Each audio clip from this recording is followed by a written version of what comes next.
Welcome to Art by Clark. I'm Mrs. Clark, and today we are going to do some really fun lessons, and this one is called Ted Harrison's Inspired Polar Bears, and it's really simple, so no one should fret. I'm actually going to include a polar bear that you can read off of in case you can follow along with me.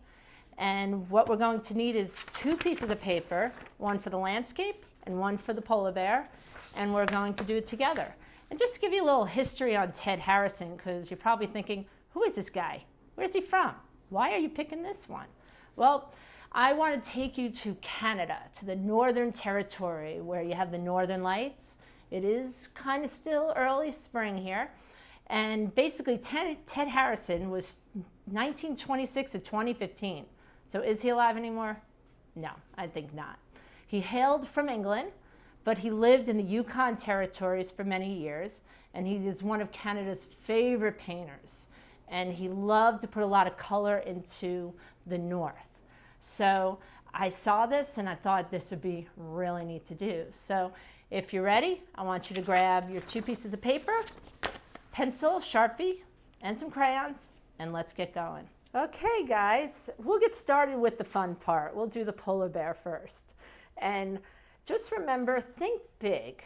I know you guys like to work small, but we want it to be as big as our hand.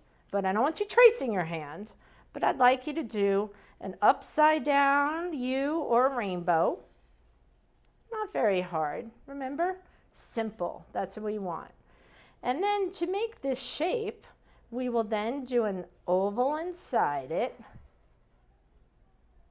We'll put 2 dots for eyes, and then an oval, a line, and kind of like an upside down T. Ooh, look, it's starting to look like a bear. I'm using a Sharpie. You're welcome to use a pencil first, and then you could trace over with the Sharpie later, just like we've always done. So now we're going to do 2 U's for his arms. Kind of thinking it's a boy bear, but it could be a girl bear. We'll add some little tiny V's for claws. Little V's there.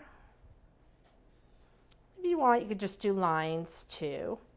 Then we're going to come up here because my bear can't hear. All right, rainbow number 1. And then on the other side, rainbow number 2. And then I always like to color in a little tiny rainbow on the inside. Our bear is in fuzzy. We should have a fuzzy bear. So now we're just going to add some lines to make some fuzz and some fur. We're going to do some dots here. You can do your own texture, because remember, this is texture, because bears are really furry. They're also kind of big. And just a little thing, even though polar bears are so cute, I'm told they're one of the most dangerous bears. Can you believe that? I just want to hug them all the time.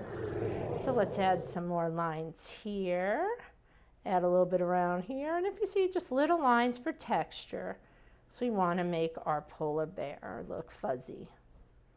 Let me finish up with this arm right here. Add a little bit of fur inside there, a little bit on the bottom, and we are done with our bear.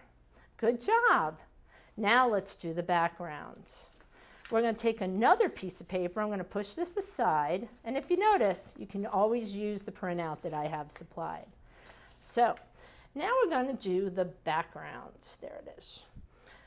First, I'm going to go over and use a crayon because we're going to color this background with crayons. So I'm going to take my black crayon. You are welcome to use pastels if you have them. If you remember, pastels are like very oily crayons. But we're going to just do a wavy line. How thick? Probably about the width of your hand. Then I'm going to bring a curved line down to there. So it's like a hill. Then I'm going to bring another line over there. Let's put a mountain in the background. Oh, let's bring that down so you can see my mountain. There we go. Bring it down. Let's add another hill over here. and a mountain right back. And we're doing background, middle ground, and our bear will be the foreground. Ooh, big words today. So now that we have it drawn, and again, you can use pencil or you can use a crayon like I did. Now we're going to color it in. Now, I tend to like to make this colorful. You can stick with blue because we know from our cool colors and warm colors, but you can start coloring it in, try to stay in the lines. Remember, guys, we need to stay in lines and no scribble scrabble. You're in elementary school now, so you should be coloring in one direction, just like the band. One direction. I'm trying to think of a song that they sing right now. But if you see, I just go back and forth, just in one direction. If you want to color around, just remember, we don't scribble out of the lines, because guess what? I'll make you do it over. You don't want to have to do that over again, do you? Nah, that's not as much fun. Unless you want to make another one for yourself. Then definitely do another one. So this one I did in blue. And then I'm going to go in different colors. I figure, why not? Let's go purple. We know that's my favorite color. So I'm going to do a purple back here. Maybe we'll do a pink for the next. We'll make this nice and colorful, just like the Northern Lights would be. So as you see, I color that in. I'm coloring a little dark, but again, I'll try to stay in the same direction. It makes it look nicer. I'm going to pull these all out now. Ooh, this would be a cool one. I'll go with this color now. It's a little close to the purple, but it also has a little red in it. And if you see, just coloring, taking my time. No reason to rush. We have all day. Well, maybe not really. You might have stuff to do later. But here we go. Oops, went a little bit out of line, but if you see, that's okay, because I was careful about it. Now, I'm going to go back to my blue and make this mountain blue. And as you guys know, I like to turn my paper, but if you see, I am changing my lines around a little just to make this look a little bit more taller and steeper and rugged, but I'm kind of doing the up-down instead of sideways because mountains tend to look like they go really high. La la la. Okay, let's go back to my, let me see. Maybe I'll go and I'll use my purple. I tend to think of these as kind of snowy, cold colors. You don't have to, but really the cool colors would make the most sense. And green, this is ice. This is the Northern Territory. And polar bears and grass? Who are we kidding? That's just silly talk. So we need to kind of go with the cold colors, and that's blue, purples. And let me see, I'll do a nice pinkish mountain in the background. This is the closest I had to pink, so I'm going to do that. And for the sky, I know we've never seen Northern Lights, but they're really cool. I'm just going to do some squiggles, kind of like a sunset color. So I'm going to squiggle. Let's bring it down for the sky to do those Northern Lights. Let's add a little yellow to those lights. Oops. Oh no, I broke my tip. Wah. Nah, don't have to. Remember, we don't cry. We try in my room. So, as you see, I'm doing some cool colors here, and I'm just doing some squiggles all around because it's Northern Lights. I'm making some dimension into my sky. I think I got it all. See anything else? Oh, look at that. Oh, I think I do want to go over this. It's a little light in this area when I look at my camera here. So I'm just going to make this a little darker and get off to the side. You can always put newspaper behind your picture if you are a messy colorer like me. I'm just coloring right onto my table. Shame. Mr. Clark won't be that happy with me later. But anyway, let me see. That looks cool. And look at that. We finished our background. Now we need to put the bear onto the background. So guess what you need, guys? Your scissors. Just remember, hold thumb to the sun, fingers to the ground, never hold it upside down. And you always cut away from you, never towards you. You may hurt yourself. And sorry guys, I actually forgot about you over there. But we're gonna cut and cut and cut.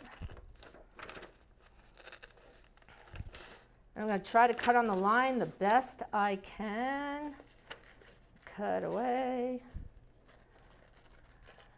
And let me see. Let's cut the other ear. And I wish I was a faster cutter, but I just want to be careful. Oh, look at that. I got it all the way to the bottom. Snip. And let's get that off my table. And now we're going to glue our bear to the background. And remember, polar bears are white, so you don't need to color the polar bear in. Ooh, look at that, little polar bear. Hello, how are you? Whoops. Anyway, I have two kinds of glue. I'm going to use the glue stick, but I also have Elmer's glue, whichever one you need or have at this point, because I don't want you going out to buy anything. And I'm going to pull this off to the side a little. I'm going to glue the bear as best that I can, and also fast, because glue sticks dry really quickly. And we're going to do the middle.